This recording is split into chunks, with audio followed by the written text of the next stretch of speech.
10 సంవత్సరాలు వాళ్ళు చేసిన తప్పులు ఈ ప్రభుత్వం కూడా చేయాలని వాళ్ళ కోరిక ఉండొచ్చు.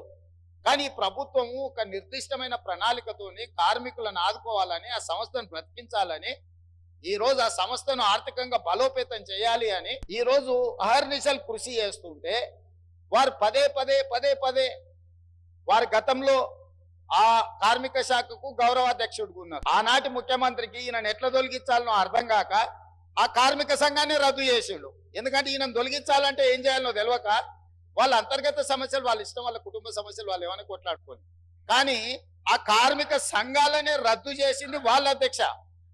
అట్లాంటిది ఇప్పుడు మళ్ళీ మొదటికి వచ్చి పాత తప్పులన్నీ కప్పిపుచ్చుకోవడానికి ఈ రోజు కొత్తగా ఈ ప్రభుత్వం మీద బురద జల్లి మంత్రి గారిని బుల్డోజ్ చేసే విధంగా మాట్లాడడం ఏమాత్రం సమంజసం కాదు అధ్యక్ష.